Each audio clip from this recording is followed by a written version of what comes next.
then can I say as well that they gave the wrong prescription, which was, luckily, she didn't know this until 6 months later, and it was only down to you, Sandra, that brought it to Andrea's attention that she was on the wrong HRT, and she had no idea she was on the wrong one. That's amazing. So luckily, because you brought it to her attention, she read up on it, and then she called the doctors and said, I'm on the wrong HRT, and now they've put her on the right HRT.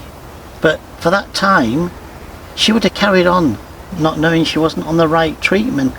So on my behalf, I'd like to thank you for bringing that to her attention, for doing that. Thank you. And just as an add-on there, the only reason that I knew about this was because I'd actually read Davina McCall's book, and I found this nugget of information that actually could have had devastating effects. Absolutely. Had she continued on that. Yeah. I'm not saying for sure, but the outcome could have gone in the wrong direction. Yeah, absolutely. Yeah, absolutely. Yeah. So let's look at this in a little bit more detail. First of all, we need to understand HRT. HRT is only available on prescription, and it will nearly always contain estrogen, often contain progesterone, and sometimes contain testosterone. If your HRT only contains estrogen, it's known as estrogen only HRT. If your HRT contains estrogen and progesterone, it's called the combined HRT. If you take estrogen and progesterone every day, it's called continuous combined HRT.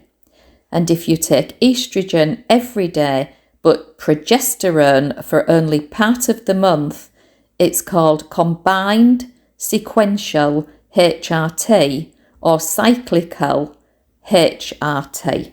So now let's look at what Dave was talking about when he said Andrea had been prescribed the wrong HRT. So, whether you take estrogen on its own or estrogen plus progesterone depends on whether you have a uterus or not. In other words, have you had a hysterectomy or not? Taking estrogen on its own without progesterone can overstimulate the lining of the womb, which is called the endometrium. If this was to continue over time, eventually it could lead to endometrial cancer. And as Dave said, I was able to point this out because of the book that I'd bought by Davina McCall and Dr. Naomi Potter on menopausing. So it is really important that we educate ourselves, and I can highly recommend this book for you ladies. I do need to flag up what I was recently told at the Women's Cancer Unit. Here goes. There's a real shortage of ultragestin tablets out there that the pharmacists are going to have more and more problems sourcing these. And she said at the moment there are a lot of ladies, I emphasise lot because that's exactly what she said, a lot of ladies that are only taking the patches and not the tablets.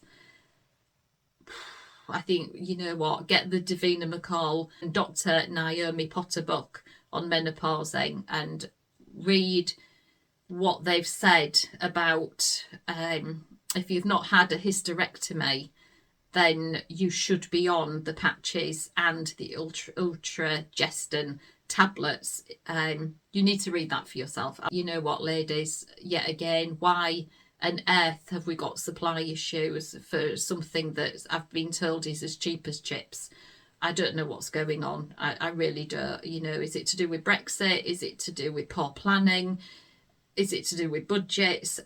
Who knows what this is to do with? But we should not, in 2023, be having shortages of our HRT tablets. We just shouldn't. So she urged me to have the mirena coil, and she said that when I have the surgery or the biopsy under the general anaesthetic, I can have that fitted as well, and far more effective in her opinion. Only needs to be changed once every 5 years. Don't have to take the tablets anymore. The issue with sourcing the tablets becomes no more. It's an easy procedure, it's painless, and the GP can insert it and pull it out and change it. So I've decided to do that. It just seemed to make a lot of sense. So you might be interested to know that this was me 3 months into the HRT, trying to source my HRT and genuinely having problems to do that. Here goes. So ladies, as if we're not suffering enough, yeah, we've got HRT supply problems. I was on Steph's packed lunch speaking to Davina McCall, and as a result of that, after 18 years of suffering, which I have from many symptoms and being misdiagnosed, finally went on HRT. Today my doctor rang me and said the supply issues, so can you ring around all the pharmacies and try and get this yourself? So yeah, Cohen's don't have it, Boots the pharmacy don't have it, I'm now in Tesco's and they don't have it. Boots are prepared to put me on a waiting list, but it'll be too late. So yeah, a bit disappointing really, ladies. Just thought I'd report this, and I'm guessing most of you women out there probably already know that there is a shortage of HRT. I mean, how can this be? How can this happen? I'm blaming Brexit here, and it's disgusting, isn't it, really? So I've been the best part of the day trying to source my HRT. I've been unsuccessful. Boots are prepared, as I say, to put me on their waiting list, but unfortunately I've had to come all the way back to Tesco's because, one, they're just not answering the telephone. I can't blame the ladies in the booth, they're working really hard, their queues are absolutely massive, but yeah, what they didn't do was release the spine, which means Boots aren't able to then put me on to their waiting list. I mean, come on, this is just poor, bad service. Yeah, didn't even get an apology from Tesco's, just a 30-mile round trip because they won't answer their telephones in the pharmacy department. I think the thing that annoys me the most is that everywhere that I've been today and everybody that I've spoken to are all telling me the exact same thing, that they are all aware that there is a shortage of HRT. I don't know what we're supposed to do here. So after spending the best part of yesterday trying to source my HRT prescription, I went back to my original pharmacy and said that I was really struggling. They told me that one of the items on my prescription, they are allowed to just change. So they gave me this one instead, which still left this one for me to source.